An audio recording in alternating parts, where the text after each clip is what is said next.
तो आज हम इनक्वालिटीज़ के बारे में पढ़ेंगे। और जिस तरह आपको पता है कि पिछले लेसन में हम जब इक्वेशंस की हमने जब भी बात की थी, मसलन अगर हम कोई मिसाल ले लेते हैं, एक इक्वेशन हमने ये की थी ना, 3x+2 इक्वल्स वाई, ठीक है।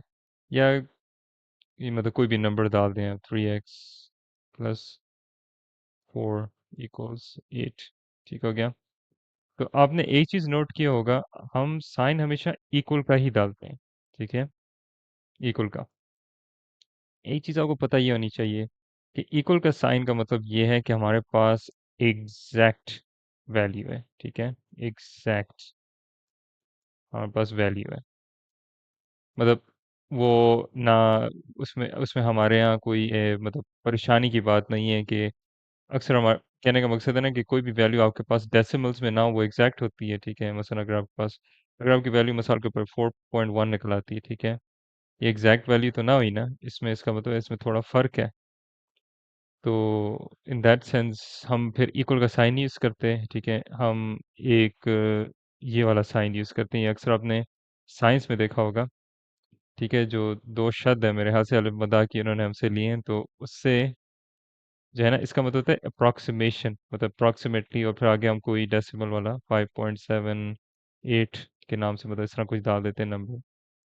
तो मतलब कहने का मकसद ये है कि जो इक्वल साइन है वो इंडिकेट करता है कि हमारे पास एग्जैक्ट यही वैल्यू है, इसके अलावा और कोई वैल्यू नहीं हो सकती, ठीक है।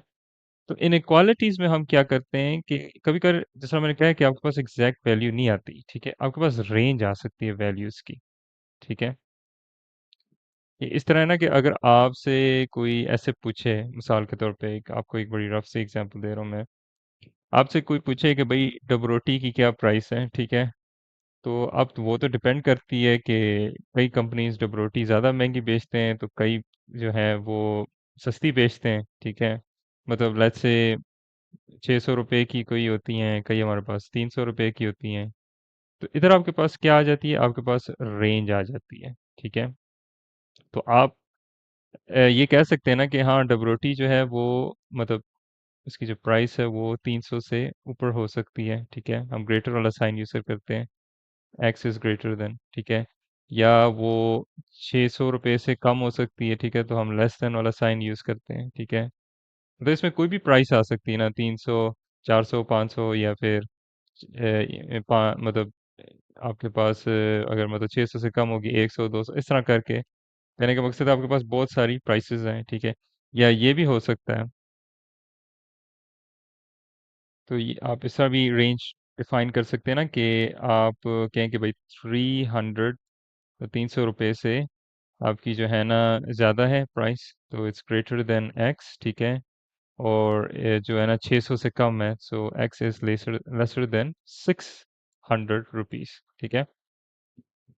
इधर हम लिमिट्स बता सकते हैं ना, इसको हम कंपाउंड इनइक्वालिटी भी कहते हैं, जब हम दो लिमिट्स को कंबाइन कर देते हैं, क्योंकि इधर हमने वैसे बात की थी ना, या वो 300 से ऊपर है, ठीक है, या वो 600 से, ठीक है, कम है। इसको सही कर देते हैं। अच्छा नहीं, 300 से ऊपर, वो मुझसे उल्टा हो गया। मतलब उसकी प्राइस, एक्स की प्राइस 300 से ज़्यादा है और 600 से कम है, तो इसको जब हम एक साथ जोड़ेंगे तो आपको तो हो सकता है बीच में साइन की थोड़ी स्विचिंग करनी पड़े। वो कहने का मकसद है, आप इसको तब यूज़ करते हैं जब आपको लिमिट्स का पता है कि मतलब 300 से ज़्यादा है और 600 से कम हो सकती है। इन दैट केस आप बोल सकते हैं कि मतलब आप कंपाउंड इनइक्वालिटी यूज़ करेंगे। मगर अगर आप श्योर नहीं हैं और आपको पता है कि वो 300 से हमेशा ऊपर ही रहती है, फिर आप ये वाली इनइक्वालिटी यूज़ करेंगे, ठीक है। अगर आप 600 से कम है प्राइस, ठीक है, अ, जो जो जब रोटी की, ठीक है, और आप श्योर नहीं है कि कितने कम हो सकती है, तब आप ये यूज़ करेंगे, ठीक है। मतलब आपको बात समझ आ गई होगी। और दूसरा, वैसे तो ये तो एक तरीका है, ये तो मैं समझाने के लिए आपको एक्स आगे पीछे कर दिए। बाय द वे, ये भी इस तरह इक्वल साइन की तरह ही है कि आप एक्स को चाहे इधर लिखें, ठीक है, वाई के, या इधर लिखें, बात एक ही है। इस तरह इनइक्वालिटी में भी एक्स को आप चाहे इधर लिखें, ठीक है, या इधर लिखें, बात एक ही है, बस साइन को जो है ना पढ़ना समझना आना चाहिए, ठीक है। मतलब इन अदर वर्ड्स मैं इसको इस तरह भी लिख सकता था, मैं ऐसे इस तरह मुझे लिखना चाहिए था, क्योंकि हमेशा आपको इनक्वालिटीज में एक्स पहले देते हैं ना और बाद में वो एक्चुअल वैल्यू डालते हैं। वो तो बस सिर्फ कंपाउंड में होता है कि आपके पास मिडल होता है और आपके पास दो इनक्वालिटी के साइन होते हैं, ठीक है, तब आप कहानी थोड़ी डिफरेंट हो जाती है। तो इन अदर वर्ड्स मुझे इस तरह लिखना चाहिए था, एक्स इज ग्रेटर देन 300, क्योंकि प्राइस जो है वो 300 से ज़्यादा हो सकती है, ठीक है, और एक्स इज लेस देन 600, ठीक है, ठीक है, प्राइस 600 से कम हो सकती है। ये तब होगा ना जब हम श्योर नहीं है प्राइसेस के बारे में। अभी लफ्ज़ मैंने प्राइसेस इसलिए इस्तेमाल किए हैं, प्राइसेस इटसेल्फ एक वैल्यू है। वैल्यू मैथ्स में हम किसी भी नंबर को कहते हैं ना, कोई भी नंबर्स होता है, मतलब उनका एक सेट होता है। मिसाल के तौर पे अगर इधर हम प्राइसेस की बात कर रहे हैं तो 300 से ऊपर है तो 300, 400, 500, 600, मतलब ये हमारे पास रेंज मतलब वैल्यूज हैं, एक से ज़्यादा वैल्यूज हैं, और ये इनक्वालिटीज जो हैं वो इसको डिफाइन करती हैं वैल्यूज को, ठीक है। मगर हम इनक्वालिटी को इस तरह डील करते हैं कि कभी कभार ये होता है हमारे पास एक कोएफिशिएंट आ जाता है साथ में, ठीक है, मतलब आपकी एक मिसाल मैं आपको देता हूँ। ये अगेन उसी इक्वेशन की तरह काम करता है जिस तरह आपकी इक्वल वाली साइन वाली होती है, ठीक है, मतलब इसी को अगर आप इक्वल साइन डाल दें और सॉल्व कर देना एग्जैक्टली इस तरह ही सॉल्व होगा। उसी तरह एक छोटा सा मसला है, वो मैं भी आपको आगे डिस्कस करूंगा, है तो वो हूबहू इक्वेशन की तरह ही काम करती है। मसलन अगर आपने इसको सॉल्व करना है, आपको कहेंगे ना सॉल्व दिस इनइक्वालिटी, ठीक है, तो आप इसको कैसे सॉल्व करेंगे? सिंपल, आप सब्ट्रैक्ट करेंगे टू को, ठीक है, जिस तरह हम इक्वेशंस में करते आ रहे हैं दोनों साइडों पे। तो 3x साइन जो है ना, आपको टू को माइनस कर दें 876, ठीक है, और फिर इधर मल्टीप्लाई हो रहा है, जैसा वही पॉलिनोमियल्स आप करते आ रहे हैं, 3 1 3, इधर आप कटिंग कर दी, 3 1 3, और 3 इधर आ जाएगा, 3 1 3, और वो 2 के साथ 3 2 6। तो अभी साइन चेंज नहीं होगा, वो एज इट इज आ जाएगा 2। मगर इसकी कई ऐसी कंडीशन है कि साइन जो है वो चेंज हो जाता है, ठीक है। उसकी वजह ये है कि जब हम नेगेटिव नंबर को मल्टीप्लाई करेंगे ना तो आपका साइन जो है ना वो चेंज हो जाएगा, ठीक है। मसलन अगर इसी मिसाल को मैं थोड़ा फ्लिप कर देता हूँ, लेट्स से अगर मेरे पास 2 - 3x आ जाए, ठीक है, ये देखें कोएफिशिएंट के साथ 3 है, और वही साइन में डाल देता हूँ, और हमारे पास 8 है इधर, ठीक है। अब आपने वही काम करना है, आपने -2 तो कर दिया है, ठीक है, ये तो आप सब्ट्रैक्ट कर रहे हैं तो इसमें हमें कुछ करने की ज़रूरत नहीं है। तो अब आपके पास जब -3x लेस देन 8 आएगा, सॉरी 8,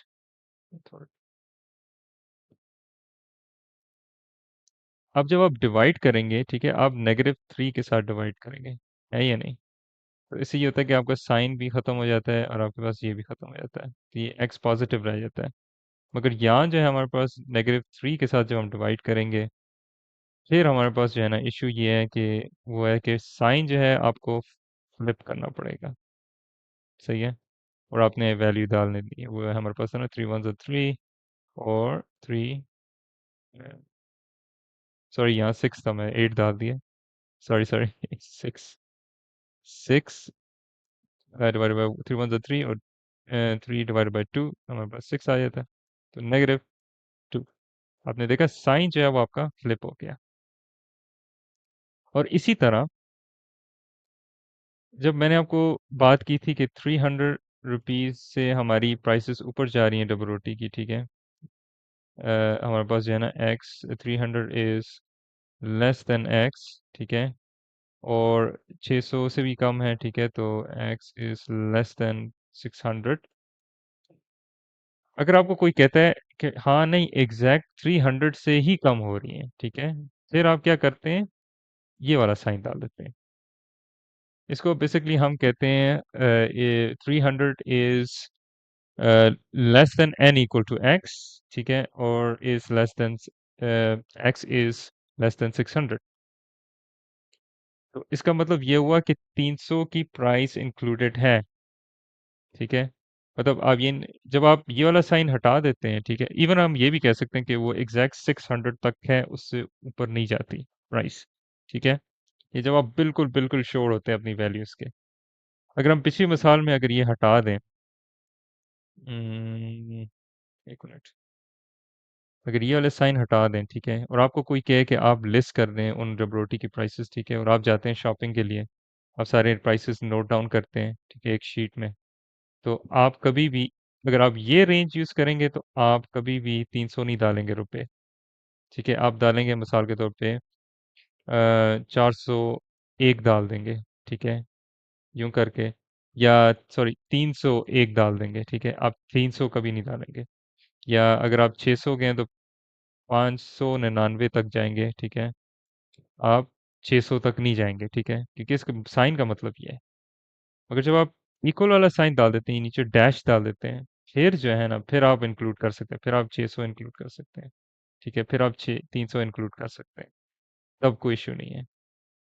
तो इसका भी ख्याल रखिए, ये जो नीचे डैश डाल देते हैं, ये जो लेस देन में और ग्रेटर देन में जो नीचे डैश है, इसका भी ख्याल रखिएगा। इसका ये मतलब है कि हमारे पास अब एग्जैक्ट वैल्यू आ गई है।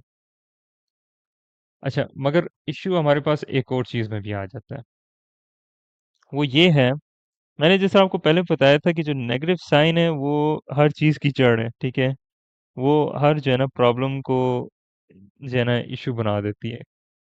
तो इसी में ही आपके पास अलग से, अगर आपके पास -2n इस तरह बदल देते हैं हम x की जगह, ठीक है, और हमारे पास साइन है इज ग्रेटर और इक्वल टू 8, ठीक है, मतलब वैल्यू हमारे पास एग्जैक्ट 8 है, और आगे जो है ना, या उससे अप, ठीक हो गया। अब अगेन हमारे पास नेगेटिव साइन है, और जब इसको आप सॉल्व करेंगे जो आप नॉर्मली करते आ रहे हैं, -2, इसको हम डिवाइड करेंगे तो नेगेटिव नेगेटिव हमने जैसा पढ़ा था पॉजिटिव हो जाता है, तो हमारे पास पॉजिटिव n आ गया, साइन एंड ग्रेटर टू, फिर हमारे पास ये यहाँ नीचे -2 आ गया, ठीक है, एक -2 और एक पॉजिटिव है, ठीक है, तो इसको हम 2 1 2 2 2 4, तो ये -4 आ जाता है, ठीक है, -4। मगर अब आपने साइन को फ्लिप कर देना है। आपने सोचा होगा नहीं, अच्छा तो साइन फ्लिप इस तरह होगा ना, मतलब इक्वल वाला साइन के साथ, नहीं, आपने इस तरह नहीं करना। आपने सिंपली ये वाली डैश हटा देनी है, ठीक है, मतलब फ्लिपिंग में आपने एक असूल रख देना है कि जब भी आप फ्लिप करेंगे आपने डैश नीचे से हटा देनी है, टोटली मैं कहने का मकसद ये है। अच्छा, अब हम आ जाते हैं कंपाउंड। अच्छा, अभी तो हमने बात की है जो नॉर्मल इनइक्वालिटीज जो हैं और कंपाउंड इनइक्वालिटीज में, अभी हमें फ़र्क तो पता चल गया। मगर अब ये है, क्या होता है अगर हमारे पास एक कंपाउंड इनइक्वालिटी होती है और आपको कहते हैं उसको सॉल्व करें। देखा जाए वो तो थोड़ा डिफरेंट है आपकी नॉर्मल इक्वेशन से, क्योंकि आपके पास एक्स जो है वो दोनों साइडों से घेरा हुआ है, मिसाल के तौर पे, या उसकी कोई भी मिडल वैल्यू दोनों साइडों से घेरी हुई है। इसकी मिसाल ये ना, हमारे पास लेट्स से एक एक ये दे देते हैं 3x प्लस 4, ठीक है, is less then 5x less than 16 plus x। अब आपने देखा ना, प्रॉब्लमेटिक है हमारे लिए, क्योंकि हमारे हमने इस साइड के साथ भी डील करना है और इस साइड के साथ भी डील करना है, मतलब एक पूरी चीज के साथ डील करना है। तो हम क्या करेंगे, अब सिंपल आपने क्या करना है, इसको थ्री, आपने दो चीजों में बांट देना है इसको, 3x+4, एक साइन को आप पहले कवर करें 5x, और दूसरा जो है ना, आप ये इस तरह कर सकते हैं 5x प्लस एक्स, ठीक हो गया, मतलब इसको दो हिस्सों में इस तरह तकसीम आप करते हैं, और जो नॉर्मल आप सॉल्व करते हैं, तो इन दिस केस आपको पता है क्या होगा कि जो प्लस आपके पास 3x को हमने याद रखिएगा, x को हम एक साइड पे कर रहे हैं, तो इधर हम -5x, जैसा हम इक्वेशन में करते हैं -5x, तो बड़ा साइन होता है तो इधर हमारे पास -2x आ जाएगा, ठीक है, मतलब यहाँ तो 5 कट गया ना आपका, और यहाँ भी 5 कट गया, ये मैं ज़रा जल्दी में कर रहा हूँ, क्योंकि ये पहले तो एक्चुअली 4 को आपने उधर मूव करना है ताकि ये वाली साइड अकेली ना रह जाए। तो अभी मैं इसको अभी से एडवांस में मूव इधर कर देता हूँ, -4, वैसे देखा जाए इससे आपकी एक्स्ट्रा वर्किंग बच जाती है अगर आप इसको इस तरह कर दें, ठीक हो गया, तो -4 मैंने इधर से किया, ये खत्म हो गया -4 के साथ, और -4 इधर आ गया, मतलब दो स्टेप मैंने एक वक्त में कर दिए, कहने का मकसद ये है। तो हमारे पास -4, मतलब आपकी लेस कंफ्यूजन के लिए चलो वो मैं नेक्स्ट वाले में कर दूंगा। तो इसको अगेन नेगेटिव नंबर के साथ हम डिवाइड कर रहे हैं, ठीक है? तो नेगेटिव नेगेटिव पॉजिटिव। अच्छा, मज़े की बात ये, इधर हमारे पास ऑलरेडी एक नेगेटिव नंबर है, उधर भी नेगेटिव नंबर है, ठीक है? तो इन दिस केस आप सोच होंगे कि क्या मुझे फ्लिप करने की ज़रूरत है साइन को? आंसर आपके पास ये है कि क्योंकि ये साइन एंड में हमारे पास नेगेटिव नहीं रहता, तो आप साइन को एज इट इज़ ही छोड़ देते हैं, ठीक है?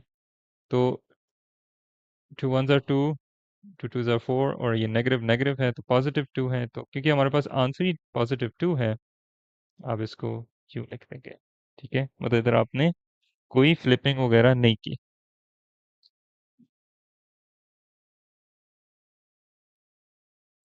इस तरह ही आप इसको ले लें।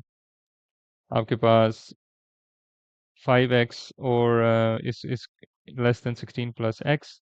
तो अच्छा, ये जो बीच में मैंने एक्स्ट्रा किया था वो मैं भी नहीं करता, हम नंबर्स को पहले मूव कर देते, तो नेगेटिव 16 के साथ हम पहले डील कर लेते क्योंकि हमने x को अकेले करना है ना। तो यहाँ भी नेगेटिव 16 आ जाएगा, ठीक है? मैं ऐसे प्लस डाल रहा हूँ क्योंकि 5x के साथ है, जगह ज़रा कम है, और ये 16 था बाय द वे। तो 16 16 के साथ कट गया, तो आपके पास क्या आ जाता है, 5x माइनस 16। मैं आसानी के तौर पे लिख रहा हूँ, या चलें जिस जिस तरह ये जिस सीध में आया था, नेगेटिव 16 प्लस 5x, ठीक है? और साइन इस तरह ही है अभी तक, और यहाँ हमारे पास x हो जाएगा, ठीक है? जो कि x था। अब आप 5x को दूसरी साइड पे मूव करें तो आप नेगेटिव 5x इधर लेंगे, अगेन जगह की कमी है, दिस और नेगेटिव 5 इधर आ जाएगा, तो नेगेटिव 16 ठीक हो गया, इज लेस देन x। अच्छा, ये 5x है बाय द वे, 5x, ठीक है, 5x, और इसको आप कर देंगे सॉल्व, तो आपके पास x माइनस 5x, बड़ा नंबर है उसका साइन रह जाता है, माइनस 4x, और यहाँ पास माइनस 16x, सॉरी 16। अब आप इसको डिवाइड कर देंगे नेगेटिव 4 के साथ, यहाँ भी नेगेटिव 4। आपको पता है कि positive negative negative positive, sorry negative negative negative negative दोनों साइडों में पॉजिटिव हो जाएंगे, तो 4 1 4, 4 4 16। तो आपके पास जो आंसर है वो आ जाता है, अभी तो थोड़ी स्पेस की कमी है तो मैं ऊपर वाली चीज़ बता देता हूँ।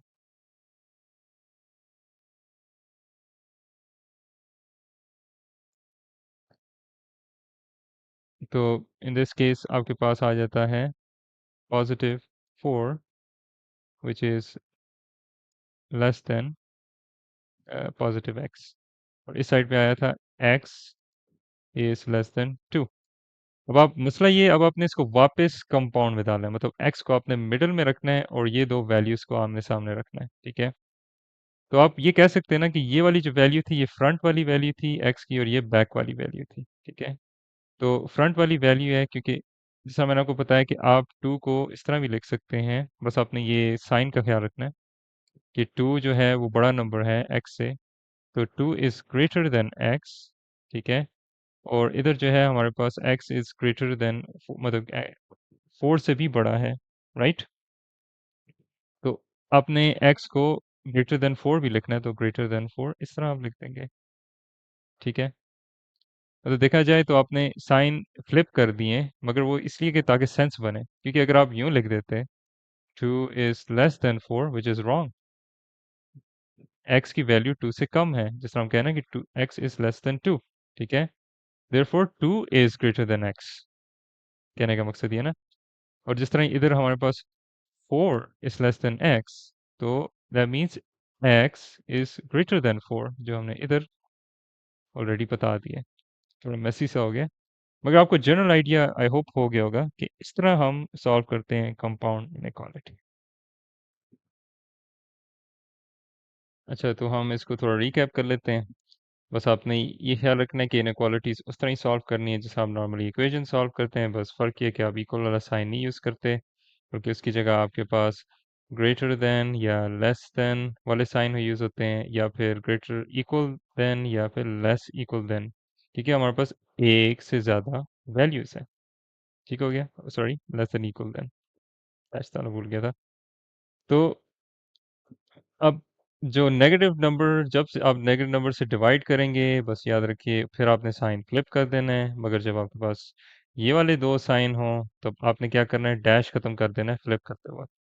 तो इन अदर वर्ड्स, अगर आपने इसको अगर आपने फ्लिप करना हुआ तो आप इस तरह फ्लिप कर देंगे, मतलब ग्रेटर टू, ये लेस देन आ जाएगा, मगर जो इक्वल है डैश खत्म हो जाएगी। इस तरह ही अगर आप लेस देन को फ्लिप करेंगे तो ग्रेटर देन आ जाएगा, मगर डैश खत्म हो जाएगी। मगर इन दोनों के लिए आपने वही चीज़ यूज़ करनी है जो आप नॉर्मली करते आ रहे हैं। ठीक है, बस इसको सिंपल फ्लिप है, मतलब ग्रेटर देन लेस देन आएगा, ठीक है, और लेस देन जो है वो ग्रेटर देन आएगा।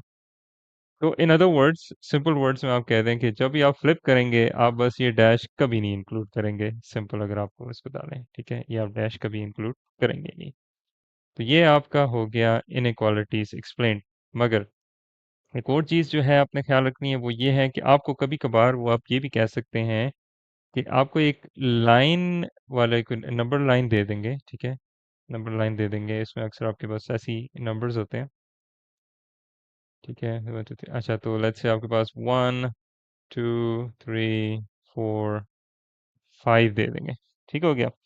अच्छा, अब ये जो नंबर लाइन है, इसमें इसमें घबराने की जरूरत नहीं है। इसमें सिंपली आपने ये ख्याल रखना है कि इसमें वो एक दायरा बनाएंगे, ठीक है, इस तरह का दायरा, और एक एरो होगा, ठीक है, और वो टच कर रहा होगा कहीं। सही हो गया। तो आपने बस ये बताना है कि ये एरो बेसिकली इसका मतलब क्या है। इधर इसका बेसिकली मतलब ये है कि हमारे पास जब खाली होगा, ठीक है, जब सफ़ेद दायरा होगा हमारे पास, इसका मतलब है कि जो वन है वो इंक्लूडेड नहीं है। ठीक है, हमने बात की थी ना ग्रेटर वाली वाले साइन के, ग्रेटर देन वाली साइन और greater than and equal to, ठीक है, जो डैश वाली है, ग्रेटर एंड इक्वल टू। तो इन दोनों में यही फ़र्क है ना कि अगर इस केस में देखा जाए, जब हमारे पास दायरा बिल्कुल खाली है, वाइट है, ठीक है, हॉलो है, ये आप कह दें, तो आप कह सकते हैं कि जो एक्स की वैल्यू है वो ग्रेटर देन वन है, मतलब वो आगे बस जाती जा रही है, 1 2 3 4, एरो का मतलब यही है कि वो आगे मजीद जाती जा रही है, तो एक एरो से वो बस बता देते हैं। तो इन दैट केस आप ये कहेंगे कि एक्स की जो वैल्यू है वो ग्रेटर देन वन है, क्योंकि डॉट जो नुक्ता है, जो हमारा जो ये हॉलो है या दायरा है, ये वन पे है। सही हो गया। इसी तरह अगर ये दायरे में,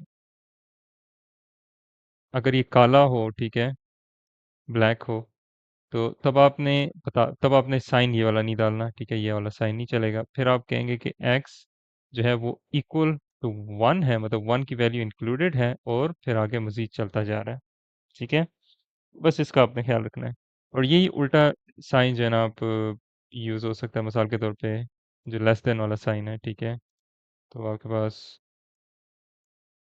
ज़रूरी नहीं है 1 2 3 4 5 ही हैं, आपके पास कोई भी वैल्यू दे सकते हैं, 20 30 50, मगर नॉर्मली 1 2 3 4 5 में ही होता है वैसे। तो आपको इधर की दे देंगे, ठीक है, और यूं एरो डाल देंगे। अब इधर आप देख सकते हैं कि ये ब्लैक है, ये हॉलो नहीं है, मतलब ये वाइट नहीं है धारा। इसका मतलब ये हुआ ना कि जो हमारे पास एक्स की वैल्यू है, 4 इंक्लूडेड है, वो लेस देन 4 है, less than in equal to 4 है, ठीक है। इसका बस आपने ख्याल रखना है। और इसी तरह आपको थोड़ा कंफ्यूजिंग करने के लिए वो ये भी कर सकते हैं,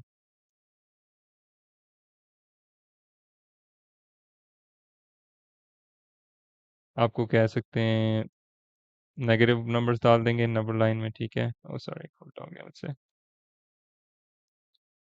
4 3 2 1 0 1 2 3 4 5, इस तरह करके ना। और आपको यहाँ से दायरा दे देंगे, ठीक है, और स्ट्रेट लाइन ड्रॉ कर देंगे, और आपसे पूछेंगे कि इसकी क्या इनक्वालिटी का साइन हो सकता है या रेंज हो सकती है। तो इस सेंस में आपने क्या करना है, हमने देख लेना कि ये सफ़ेद दायरा है, इसका मतलब है कि -2 की वैल्यू नहीं इंक्लूडेड, तो इसका मतलब है कि एक्स जो है वो ग्रेटर देन -2 है। सही हो गया। और या फिर अगर वो, लेट्स से अगर हम इसको हटा देता हूँ मैं, अगेन वही बात आ जाती है, अगर वो यहाँ से बना देते हैं और उसको काला सा रंग दे देते हैं, तो आपने समझ जाना है कि बस इसका मतलब है कि -3 की वैल्यू इंक्लूडेड है, इन दैट सेंस इस x is greater and equal to -3। ठीक हो गया। तो ये आपकी टोटल कहानी है इनइक्वालिटीज़ की। कल इंशाल्लाह हम पढ़ेंगे क्वाड्रेटिक, और फिर आगे हम पढ़ेंगे थोड़ी सी अलजेब्रा को। हिट करेंगे अपना उसके साथ कोऑर्डिनेट जो है ना प्लेन के साथ फंक्शंस और उसके साथ फिर इंशाल्लाह मेरे ख्याल से फिर आपकी ज्योमेट्री भी शुरू हो जाएगी। तो आज के लिए इतना काफ़ी है।